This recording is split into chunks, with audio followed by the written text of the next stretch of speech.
In this video, we're going to cover how to graph a linear equation by using a table of values. All right, so we're going to start here by looking at graphing the equation y equals 2x plus 3.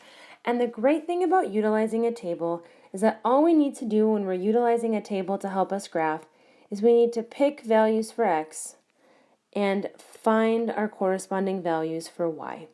That's all we're going to do. So since we can pick whatever values for x that we want, I tend to stay right here around the y-axis. I like to pick the values that are in the middle of the table.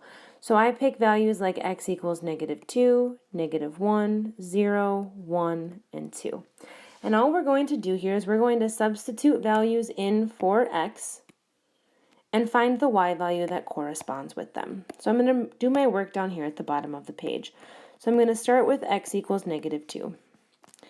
And I'm going to say, okay, when x equals -2, we have y equals 2 times -2 plus 3, which is 2 times -2 is -4 plus 3, which is -1. So when x is -2, the y value that's paired with it is -1. And then what we can do is we can go over to our graph and we can plot that. So we can go to x is -2, y is -1, and we want to label that on our graph. So we have x is -2, y is -1. Then from here, we're going to do the second point. So we have x is equal to -1. So then we have y equals 2 times -1 plus 3. So that's really -2 plus 3, which is 1. So when x is -1, y is 1. So we go x is -1, y is 1. And we plot that point. X is -1, y is 1. And then from here, we look at the next point. So we have x is equal to 0. So y equals 2 times x is 0. I then get 0 plus 3 is equal to 3. So when x is 0, y is 3. And again, I go through and I plot that. X is 0, y is 3. Then from here, we have x equals 1. So you have y equals 2 times 1 plus 3, which is really 2 plus 3, which is 5. So when x is 1, y is 5. So we have x is 1, y is 5. And then from here, we can also see that we have our last point of x is equal to 2. So I have y equals 2 times 2 plus 3, which is 4 plus 3, and equals 7. So if we plot that, we have x is 2, y is 7. So here I have 5 nice points plotted, and I can start to see the shape of that line. So once I can see the shape of that line, what I'm going to do is I'm going to go to my graph, and I'm going to connect those dots in a linear fashion. So you can see my line right there. Now, my last step that I need to take is I need to determine my domain and my range of this graph. So if I take a look at this graph, what I notice if I focus on the domain is I remember that domain is finding me all of the possible x values. And I notice that my graph is going forever to the right and forever to the left. And because of that, my domain of this particular graph is all real numbers. And then if I look at the range, I notice that my graph is going forever up and forever down. And because it's going forever up and forever down, I'm using every possible y value that exists. And again, my range is going to be just like my domain, all real numbers.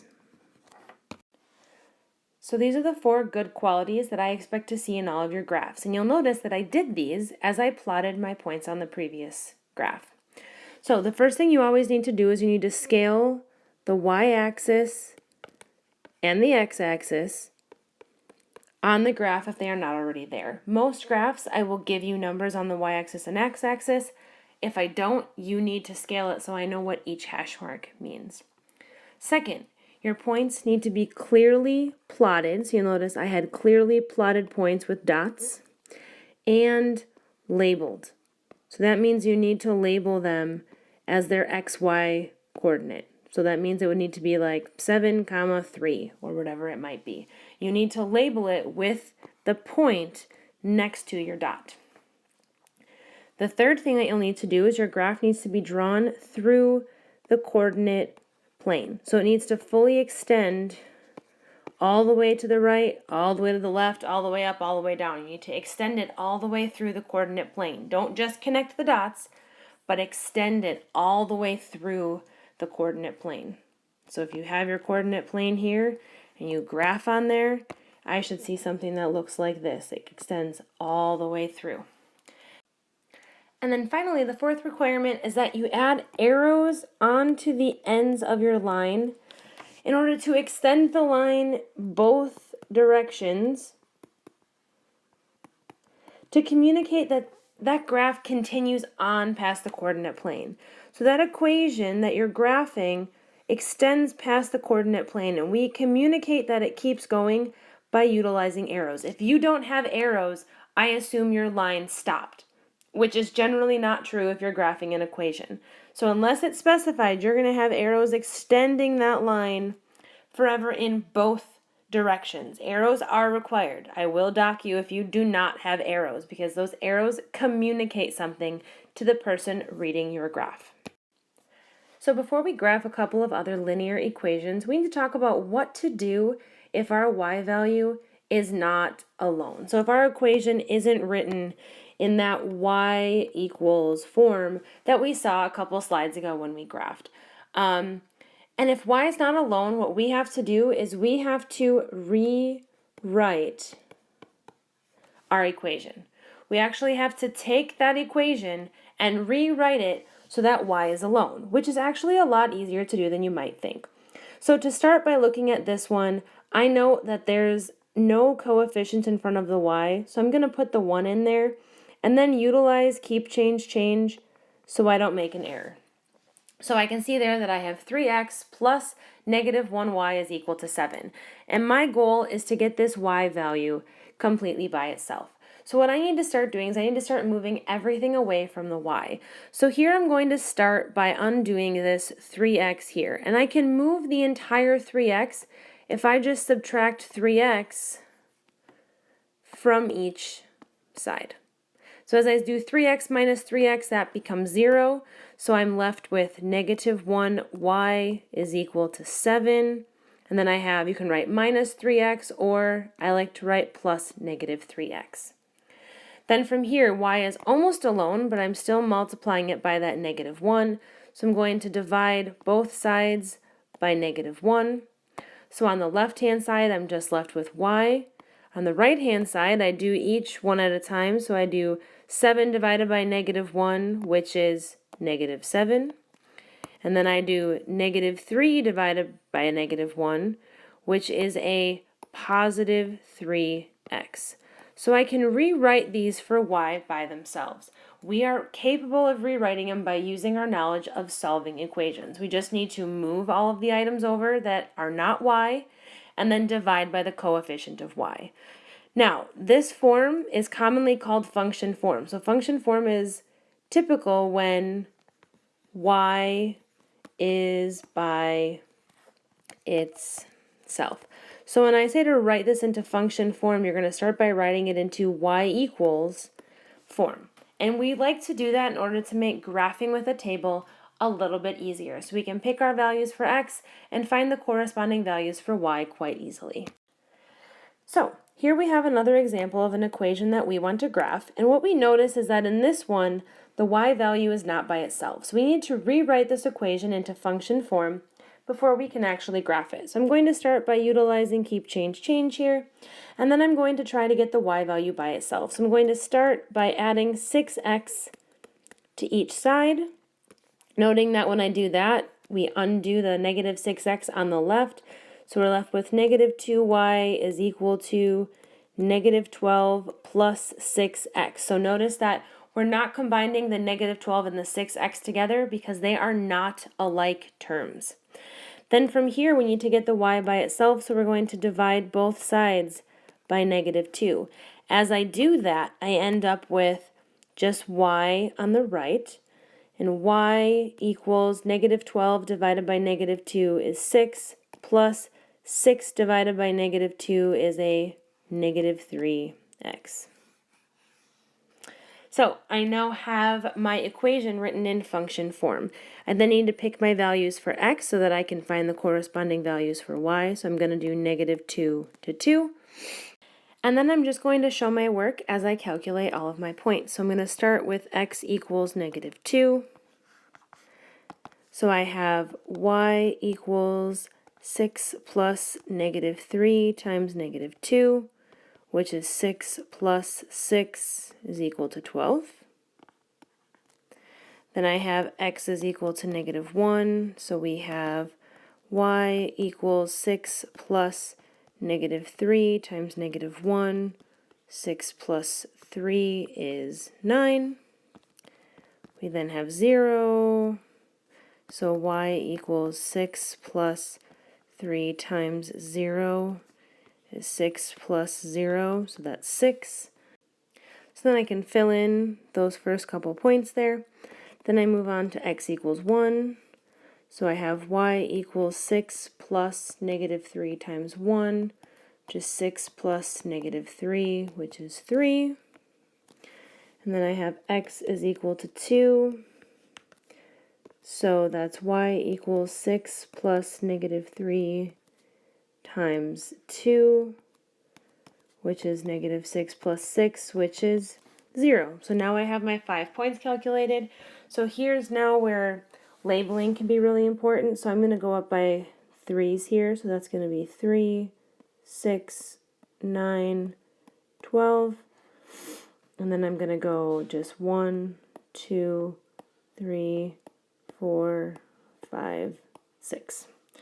And then these will go back as well and be -1, -2, -3, so on and so forth. So I'm now going to go on and plot my points. So my first point is at -2, 12. So I can plot that as -2, 12. Then I have -1, 9, 0, 6, 1, 3, 2, 0. And I can see that my line is forming, and then I'm going to draw it all the way through the coordinate plane with arrows, nice and straight. You guys have rulers, so this should be looking a lot straighter. So I have it going through the coordinate plane with arrows on both sides. All of my points are clearly plotted and labeled. And then the last thing I need to do is identify my domain and range, which, because it's going forever left and right and forever up and down, both my domain and my range are all real numbers. So final example, here we note that y is not by itself, so this isn't written in function form. So the first thing we need to do is rewrite this equation so y is by itself. So here I'm going to use keep, change, change. Then I notice I need to get the y's by themselves on one side of the equation. So my first step is going to be to subtract 4x from each side. Noticing as I do this that I have -8y left on the left-hand side. Then I have -16 plus -4x, and noticing that I'm not combining the 16 and the -4x because they are in fact not like terms. Then from here I'm going to divide each side by a -8 to get the y value by itself. So here we have y equals -16 over -8 is 2. And here I then have -4 over -8, which I know if I simplify that becomes a positive 1/2 x. So there is my equation. So from here I'm now going to pick values for x. So again, you can pick -2 to 2, or you can mix it up if you'd like to pick different values. I'm going to stick with -2 to 2. So I'm going to start calculating those down below. So I have x equals -2. So we start and we have y equals 2 plus 1/2 times -2. So that's really 2 plus 1/2 times -2 is a -1. So that's 1. Then I do x equals -1.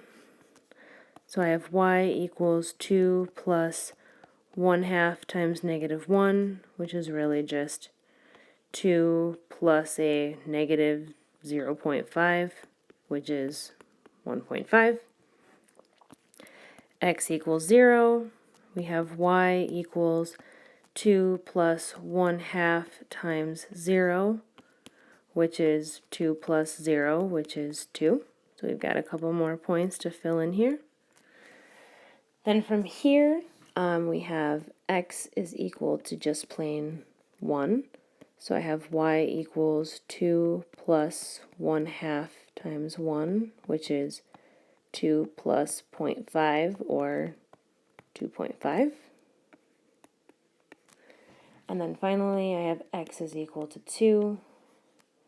So y equals 2 plus 1/2 times 2, which is really 2 plus 1, which is 3. So here we now have a list of points that we can plot.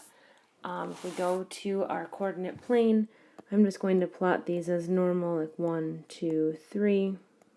Those will go backwards.